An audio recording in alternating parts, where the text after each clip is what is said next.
আসসালামু আলাইকুম। আলহামদুলিল্লাহ, আল্লাহর কাছে অশেষ শুকরিয়া। আল্লাহ তাআলার আদেশ নিষেধ, হযরত মুহাম্মদ সাল্লাল্লাহু আলাইহি ওয়াসাল্লামের নির্দেশনা আমাদের মধ্যে, সমাজের মধ্যে, রাষ্ট্রের মধ্যে বাস্তবায়নের জন্য আমরা একটি মাহফিলের আয়োজন করতে পেরেছি।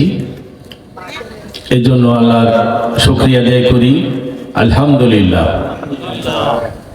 আল্লাহ তাআলা আমাদেরকে তার নির্দেশ, আদেশ, মাগরিবের 3 রাকাত ফরজ নামাজ সুন্দরভাবে জামাতের সাথে পড়ার তৌফিক দিয়েছেন। তারপরে তার গুণগান করার জন্য সুযোগ করে দিয়েছেন। এই জন্য আমরা আবারও শুকরিয়া আদায় করি।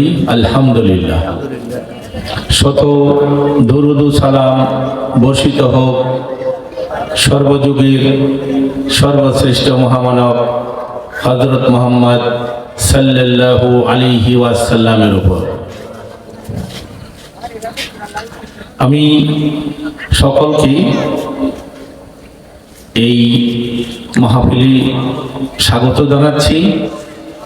এখানে যারা উপস্থিত হয়েছেন তাদেরকে স্বাগত জানানোর পাশাপাশি ধন্যবাদ জানাচ্ছি।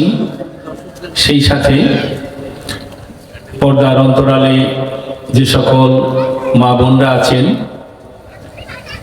রাস্তার মধ্যে, বিভিন্ন বাড়িতে, বাজারে, যে যেখানে আছেন, যে অবস্থায় আছেন, সকলকেই আমি এই মাহফিলের পক্ষ থেকে মাহফিলে অংশগ্রহণ করার জন্য আহ্বান জানাচ্ছি এবং স্বাগত জানাচ্ছি।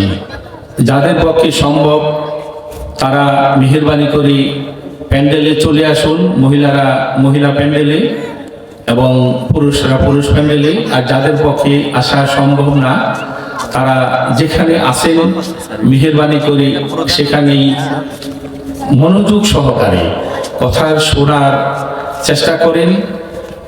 আল্লাহকে সন্তুষ্টি করার নিয়তে কথা বলার, শোনার চেষ্টা করেন এবং আমলের নিয়তে, এই পাকাপাকি দুটো নিয়ত। আমরা আল্লাহকে সন্তুষ্টি করার জন্য কথাগুলো শুনবো। আমাদের মধ্যে যদি কোনো ভুল থাকে আমরা সেই ভুলগুলো সংশোধন করার চেষ্টা করব এবং যে কথাগুলো আমরা শুনবো সেই কথাগুলো অত্যন্ত গুরুত্বের সাথে আমরা সেগুলো আমল করার চেষ্টা করব। ইনশাআল্লাহ আমাদের ব্যক্তিগত জীবন, সামাজিক জীবন, পারিবারিক জীবন, রাষ্ট্রীয় জীবনে কিছুটা হলেও এই মাহফিল প্রভাব বিস্তার করবে বলে আমি বিশ্বাস করি। আমি আবারও আমাদের মাহফিলের পক্ষ থেকে সভাপতি হিসেবে সবাইকে স্বাগত জানিয়ে আমার সংক্ষিপ্ত বক্তব্য, স্বাগত বক্তব্য শেষ করছি। ধন্যবাদ সকলকে।